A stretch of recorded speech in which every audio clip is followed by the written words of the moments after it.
Hi, everyone. This is Mona Gupta. That's me. I am a psychiatrist in Raleigh, North Carolina, and I'm here with Sandra Alexander, and she's a physician assistant. However, we both work together at Gupta Psychiatry, and we're doing our first ever podcast to talk about subjects that are kind of in the news or on people's minds. And we're going to try to answer questions if you send questions in. But today we're going to start with a topic that a lot of patients ask us. And I'm surprising Sandra with the question. So let's see how she answers it. So the question I want to ask you is, a lot of patients will come in and they say things like, are there any options outside of regular antidepressants? I don't want to take Prozac. I don't want to take Effexor. I don't want to take Wellbutrin. And I always tell them there's nothing wrong with these medications, but what are some other options? So I'd like to throw that question to you, and then we can kind of start the discussion. Well, with my background, I'm always trying to think from the neurochemical, the neurotransmission side of what's going on with the brain. So then I try to pair, a lot of people want that holistic approach, or they want other approaches. So I'm always thinking, serotonin is dropping, depression, dopamine is not high enough, depression. So serotonin is low. Yeah. So and dopamine is... It can be low or it's not transmitting or different things. So... everybody, traditionally, they're trained, SSRIs, selective serotonin reuptake inhibitors, but they come with their drawbacks. So SSRIs are? Prozac, Lexapro, Celexa, Zoloft. Okay. And they group them all together. Yeah, those are the common ones. And that's what mostly primary care doctors will talk with them about and that kind of stuff.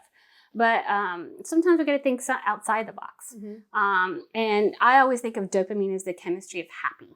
Right. So improving that dopamine transmission. So getting it to the front of the brain, cognition and motivation. Well, I used to have a really, really great rep who's called dopamine chocolate.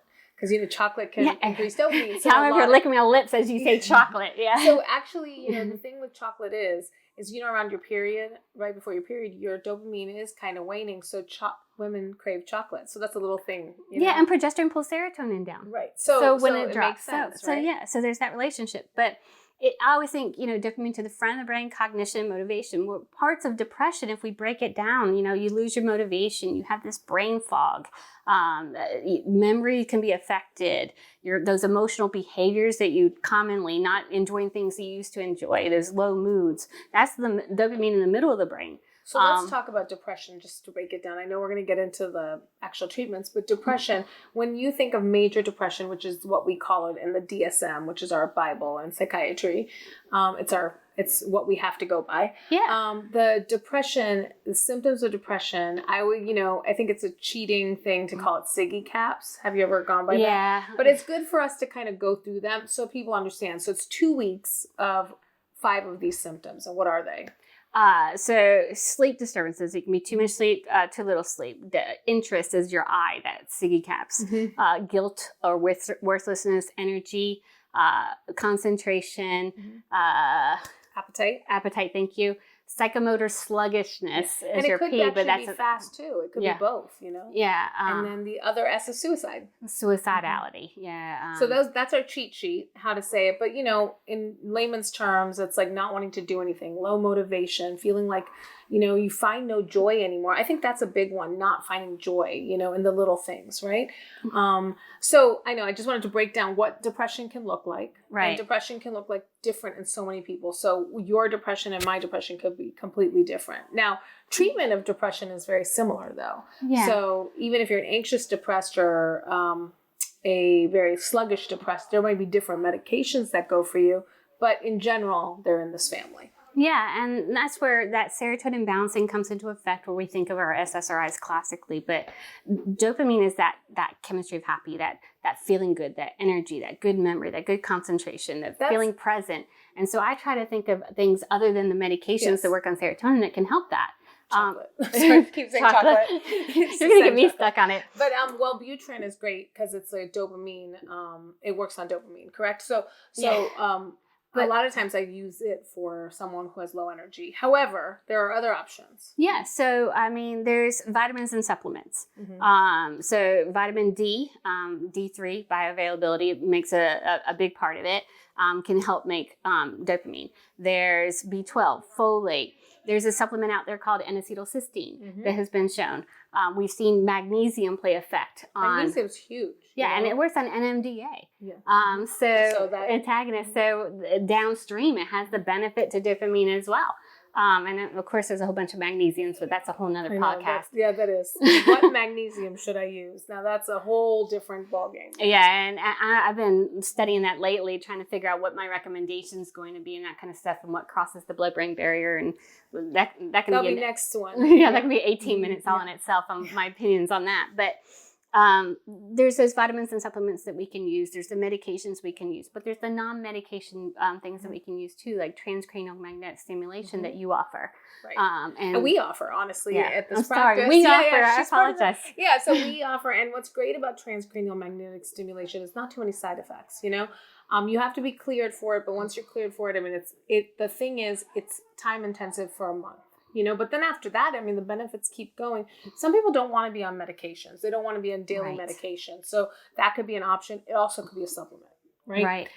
ECT is another one, which is a little harder. That's for, I think, a more serious patient or someone who's basically really struggling because you have memory deficits and whatnot with it. Yeah, and I picture that the person that can't even do their daily tasks. They're not they're not showering. They're not eating. They're not doing their daily tasks. They're not functioning. They're not functioning. That's the extreme patient that I think is. But it does work, and it's safe in pregnancy. So it's actually a very safe treatment. But TMS is a lot lighter. Like you can think of it as ECT light, except it's not ECT light. It has nothing to do with ECT. It's just if people were worried, it doesn't have the memory issues, doesn't have the downtime. You can get up and go right after your treatment. It's about 10, 15 minutes and you're out of here. It reminds me of like sitting not that everybody hates going to the dentist, but it reminds me of like a dental chair with a helmet. Yeah. And that's fast. Yeah. And it's tailored to the patient. It's going to be prescribed to the patient where in the brain they need it. And that's where we can come after the neurotransmission. We can improve the signaling that people are getting with magnets. It's pretty amazing. Yeah, right? It sounds kind of crazy, technology. but it really does work. Now, the other couple of treatments coming out or will be coming out. One is psilocybin. That's for depression, PTSD. It'll have different, but it's a little more complicated, and it's not out here in North Carolina yet. But do you want to talk about that at all? So hallucinogens in general, with my background in addiction, it made me really hesitant to stop and think about this. Oh, me too. I was nervous. I was like, do we really want to get people high? But thinking about it, old is new, new is old. Like it just. Well, I mean, if you think about it, the chemistry of high is dopamine and norepinephrine, right? So that chemistry of high. So if you can do it in a known product, in a known dosage, in a controlled setting, scheduled setting, and you can actually work on the chemistry and the neurotransmission and neurotransmission repair, we could actually benefit the patient long-term, not having to necessarily be on as much medication or on medication with actual neuropathway repair. Some people get off medications, which this is people's dream. And it's honestly, I think our dream being that we are, on the addiction side of things, that's part of our love in psychiatry, which not a lot of people do like, but we love. And I feel like, we're always looking for ways for people to come off of things. So we're always trying to get people on less medications. And I think in general in medicine, we try to do that, but we find that to be really our purpose. So trying something like psilocybin, which you'd think, oh my God, that's shrooms or mushrooms. Like we're giving people mushrooms, but honestly, in a controlled setting, it can make a huge difference. Yeah, and it's not, addiction by definition to me was taking something that wasn't prescribed, taking somebody else's and buying from the street. So we're not getting somebody addicted to this. Right. We're actually fixing things with this, and we're fixing it in a controlled manner and in a medically protected environment, and repairing the brain. When substances are used illicitly, it's not on a schedule. It's not known doses. You don't know what else is in it. And people obviously keep going back to it because they thought they got a benefit from it. Now we actually take advantage of that benefit that you can get from it in a scheduled way, and repair the brain. So we don't have psilocybin as of yet in North Carolina. And I think it'll be 2023 before we're going to be talking about that and able to do it. Yeah. But we do have ketamine. So I'll let you talk about ketamine. We can kind of have a discussion about it. So what is ketamine for? So ketamine is for treatment-resistant depression and treatment-resistant depression with suicidality. Mm-hmm. So also acute suicidality. And acute suicide, yeah. So those really severe lows. And I mean, every life is worth saving.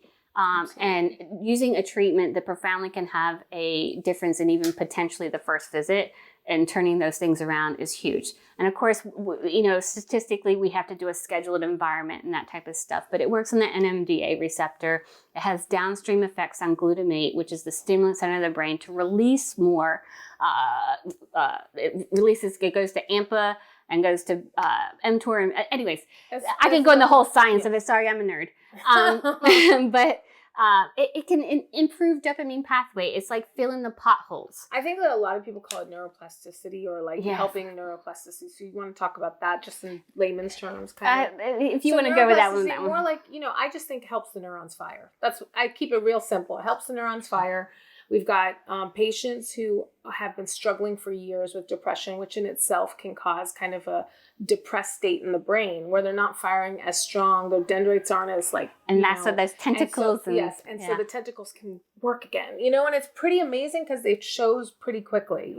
They have PET scans that show the differences. They have a lot of different functional MRIs that are showing differences, and there's studies going on right now. So we are learning more every single day. What's great is that companies like Janssen were able to approve Spravato, which is a nasal form of S-ketamine, isomer of it, and that was able to kind of make it mainstream because a lot of people were nervous, like people like us in the addiction world. We were like, we don't want to be like getting people high.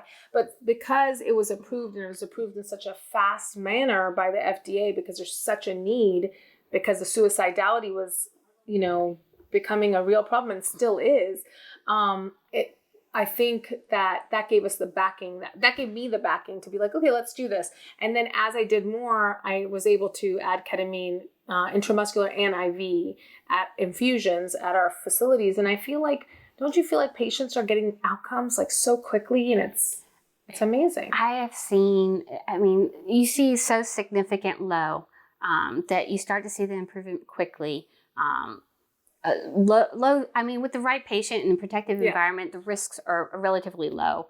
We have to rule out some medical conditions. We're monitoring with nursing and medical staff. And addiction too. We're not trying to get people high. So we have to kind of see, who is this patient? Are they prone to addiction? How are we going to control this? But even an addictive person, a person with an addictive personality, even they can be given it. And I think almost people who are self-treating with different substances, sometimes it lifts that depression in such a profound way, and that and they are able to really benefit from it and not want to use. I've had patients stop using their substances like marijuana. What do you think? If you're legally or illicitly using, you're not using in a scheduled format. You're not using in the best dosage. You're not doing that reparative treatment, but you're getting those temporary benefits. So even if you do have an addiction, doing it in a medical setting, we can actually do it in the right way to get the benefit that they were seeking the wrong way. In the clinical way. In a clinical way, yeah. We want you to meditate. We want you to do certain things, and we'll help you along with that. A full treatment course for Spravato is very different and Spravato is the nasal form versus the ketamine injection or infusion. And so you want to talk about that. Spravato is a lot more complicated. Yeah, so it's some time intensity up front, and a couple of times a day for the first few weeks, 2 hours, 2 days a week, and then you kind of scroll back to like 1 day a week, and then roughly about a 12-week average time schedule. And we're adjusting dosing as needed. We're monitoring for benefit and any risks. And we give some medications if you have nausea or whatnot. But then there's the ketamine, and that's 6 treatments for a full course, which honestly isn't as time intensive, and we can shorten that 2-hour window if you do okay. But we tailor it per patient regardless. But Spravato is so monitored by the FDA that we have to do it one way and one way only. With ketamine, we can kind of be a little more. Yeah, and you're still getting, you heard her mention neuroplasticity and those dendrites, and you think about these receptors having tentacles on them, and as you age or you do damage, they reduce, or they're not as plentiful, or they're not, you lose, the density of them. And so these type of treatments actually builds that density back. So the signaling and the recepting of the happy chemistry is so much better received. You're actually repairing and making it dense again. And even in the aging patient, that's where I can see a huge benefit. Difference. Is because dopamine plays a part in cognition and memory. because that's the front of your brain and the midsection of the brain. And this is reparative, and it helps with the aging brain as well. What's amazing is people say it's a bath for my brain. And it really is. It's like you wake up the next day more alert, clear. So I think there's going to be many other uses for these alternative ways of treating depression, because I don't think it's just for depression. I think it also can help for anxiety. We've had, I don't know how many hundreds of patients at this point have gone through these treatments. The big thing they've told me is executive functioning comes back. And executive functioning looks like making decisions, the clarity, the brain fog. I've heard brain fog more than ever after COVID, right? Everyone's got brain fog, I think we're just all waking up from this pandemic. We've either had COVID or know someone who's had COVID. We've lost people. So the depression levels are higher than ever, and brain fog's higher than ever. So I do think we have, great treatments for that. And there's just so many options here, that holistic approach: vitamins, supplements, medications, non-medications, a vast array of what those medications may or may not entail.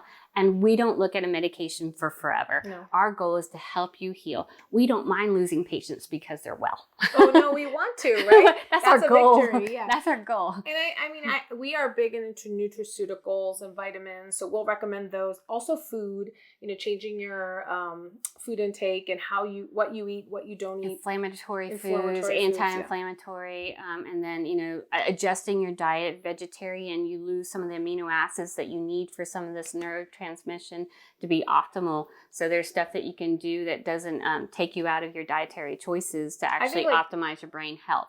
So I think magnesium is a whole one podcast. Another one will be food. I think food is like something that a lot of people ask about. It's hard to do, but if you can do it, you can really change not just your mind, but also your body. A lot of people with like autoimmune diseases or whatnot. So that's something we'll talk about as well. We don't have to do psychiatry only. I mean, we both can do a lot of other things as well. We'd love you to just, when this gets posted, we would love you to ask us questions and, ask us anything in the field of psychiatry or medicine, and we'll try to answer it the best we can. Well, thank you so much for your time. Thank you.